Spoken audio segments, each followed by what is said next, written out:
À votre avis, quel est l'âge d'or des voitures françaises modernes ? Pour beaucoup, ce sont les années 90. C'est durant cette décennie que Renault et PSA ont créé des voitures mythiques comme la Clio Williams et la 106. Des mécaniques solides, agréables à conduire et qui ne coûtent pas un rein. Sauf que rouler avec ces voitures aujourd'hui est devenu un véritable enfer à cause des vignettes critères. Ça, c'était avant. Parce qu'on est en 2026 et toutes les voitures de 30 ans et plus peuvent rouler sans vignette critères. Et pour célébrer ça, voici 15 voitures françaises produites dans les années 90 avec lesquelles vous pouvez enfin rouler librement sans risquer de PV pour pollution.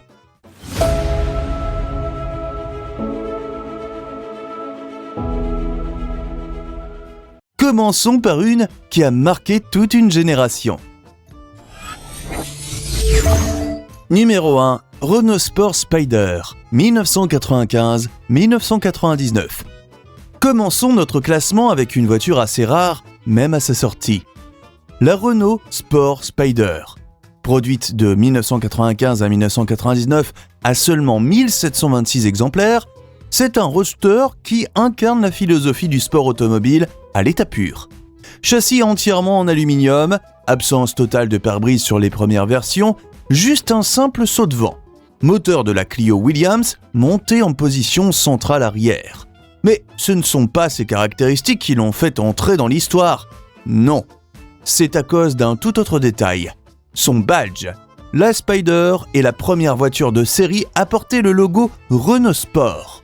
Et pour promouvoir ce roadster radical, Renault crée le championnat monotype Spider Trophy en ouverture des Grands Prix de Formule 1. Bref, un collector absolu, presque tout autant que la prochaine voiture qui est... Numéro 2, Overland A3 et A4, 1995.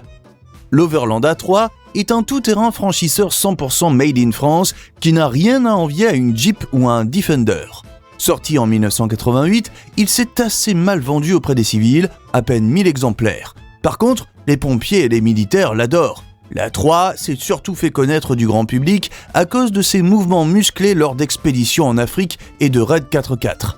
Ses capacités de franchissement sont tout simplement exceptionnelles, tout comme ses angles d'attaque et de sortie.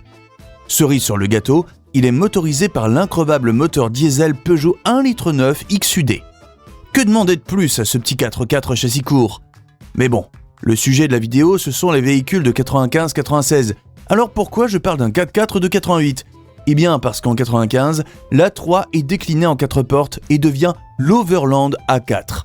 L'Overland A4 qui reprend absolument toute la mécanique de son aîné avec quelques centimètres et des portes en plus. Et avant de passer à la prochaine voiture, n'oubliez pas de vous abonner et d'activer la cloche des notifications si vous aimez les documentaires sur les voitures françaises. Numéro 3, Hommel Berlinette, 1994 à 2003. À votre avis, à quoi ressemble la voiture sportive parfaite ? En 1991, le fondateur du magazine Échappement, Michel Hommel, et Jean-Charles Rédélé se posent cette question lors d'un dîner.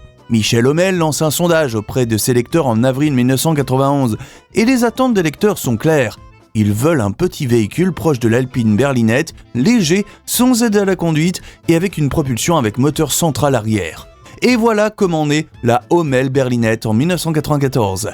Elle est produite à environ 240 exemplaires, tous modèles confondus. Zéro aide à la conduite, pas d'ABS et encore moins de direction assistée. Même le pare-brise est absent sur le premier modèle. Sous le capot, un moteur 2 litres de la Peugeot 306 S16 monté en position centrale arrière. L'aventure prend fin en 2003 à cause de normes d'homologation trop strictes. Une artisanale française à l'état pur. Ce qui n'est pas le cas du prochain. Numéro 4, Renault Espace 3, 1996 à 2002. L'Espace 3, on en a déjà parlé sur cette chaîne. Produit de 1996 à 2002, c'est le premier espace produit de A à Z par Renault sans l'aide de Matra. Et forcément, les attentes des fans sont assez hautes. Renault ne les déçoit pas. Carrosserie en matériaux composites, plastique et fibre de verre.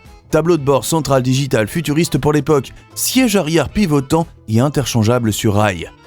Verdict, 365 200 exemplaires vendus. Plusieurs considèrent d'ailleurs l'Espace 3 comme l'âge d'or de la série Espace et du monospace en général. Et quand on se souvient des énormes problèmes de fiabilité de l'Espace 4 et ses moteurs DCI, ou qu'on voit l'Espace 5 qui est devenu un crossover, difficile de leur donner tort. Quoi qu'il en soit, les premières versions, celles sorties en 96, sont éligibles à la carte grise collection dès 2026, alors faites-vous plaisir. Et en parlant de voitures qui révolutionnent des segments, comment ne pas parler du prochain ? Numéro 5, Citroën Berlingo, 1996 à 2013. On continue avec un ludospace qui a inventé un segment à lui tout seul, le Citroën Berlingo. Produit à partir de 1996 avec plus de 1,2 million d'exemplaires pour la phase 1 seule, c'est un véhicule conçu dès le départ comme un véhicule de tourisme et non un simple utilitaire vitré. Volume de chargement exceptionnel pour sa taille, toit ouvrant panoramique en toile sur certaines versions multispace. Invention officielle du segment, ludospace. Adoption d'une porte latérale coulissante en 1999, puis 2 en 2000. Un véritable succès populaire qui a sauvé l'usine PSA de Vigo en Espagne. Numéro 6, Peugeot 106 phase 2, 1996 à 2003. Passons maintenant à une citadine qui a marqué toute une génération de jeunes conducteurs. La Peugeot 106 phase 2. Produite de 1996 à 2003, avec environ 2,8 millions d'exemplaires au total, phase 1 et phase 2 confondues, elle arbore un design modernisé pour s'aligner sur la 406. Sa version 16S, développant 120 chevaux, est considérée comme l'une des meilleures GTI de l'histoire, malgré le fait qu'elle partage des éléments avec la Saxo. D'ailleurs, en parlant de Saxo, numéro 7, Citroën Saxo 1996 à 2003. Restons dans les citadines avec la sœur jumelle de la 106, la Citroën Saxo. Produite de 1996 à 2003 à 1,6 million d'exemplaires, elle partage sa plateforme et ses moteurs avec la Peugeot 106. Elle existe en version VTS sportive, très légère et performante. Elle est même proposée en version électrique, la Saxo électrique, dès le milieu des années 90. Citroën lance la Saxo Cup pour la compétition client pour montrer la puissance de son bolide. Elle sert même de base à la Saxo Kit Car, utilisée en rallye par Sébastien Loeb. Passons à la prochaine voiture, qui est numéro 8, Citroën Évasion, 1994 à 2002. Face au succès de l'Espace 1 et 2, Citroën et PSA décident d'entrer dans la danse des monospaces. Résultat, une alliance entre PSA et Fiat pour produire les monospaces Peugeot 806, Fiat Ulysse, Lancia Zeta et l'Évasion de Citroën. Produit de 1994 à 2002, 120 exemplaires du Citroën Évasion ont trouvé preneur. Sa carrière s'achève en 2002 avec la naissance du C8 qui partage lui aussi sa base avec le 806 de Peugeot et l'Ulysse 2 de Fiat. Repassons chez Renault pour le prochain. Numéro 9, Renault Mégane Cabriolet 1996 à 2003. Le Renault Mégane Cabriolet. Produit de 1996 à 2003 à environ 170 000 exemplaires, il est basé sur le châssis court de la Mégane coupé. Sa capote en toile électrique ou manuelle disparaît sous un couvre-chef rigide, ce qui permet de conserver un vrai coffre. Il est si élégant qu'il est élu cabriolet de l'année en 1996. Si vous voulez un cabriolet accessible, élégant et des années 90, foncez vous en procurer un. Numéro 10, Citroën Xara VTS 167 chevaux, 1997 à 2004. Certaines des voitures d'exception sombrent dans l'oubli alors qu'elles méritent clairement mieux. C'est le cas du coupé Citroën Xara VTS de 167 chevaux. La Citroën Xara VTS 167 chevaux, produite de 1997 à 2004, avec environ 25 000 exemplaires pour toutes les versions VTS confondues, embarque un moteur 2 litres 16 soupapes partagé avec la Peugeot 306 S16. Elle succède à la ZX16V avec un design plus consensuel, mais toujours autant questionnable. Par contre, ses performances séduisent la gendarmerie française, qui en fait un véhicule d'intervention rapide. Numéro 11, Renault Mégane 1, 1995 à 2002. Passons maintenant à une berline compacte qui a dominé le marché français pendant des années. La Renault Mégane 1, lancée en 1995 pour remplacer la R19, la Mégane est produite à environ 5 millions d'exemplaires toutes carrosseries confondues, elle incarne la polyvalence à la française. La Mégane 1 a fait un si gros succès que Renault l'a déclinée en 5 carrosseries différentes. Vous aimez les berlines, les coupés, les breaks, les cabriolets, les classiques?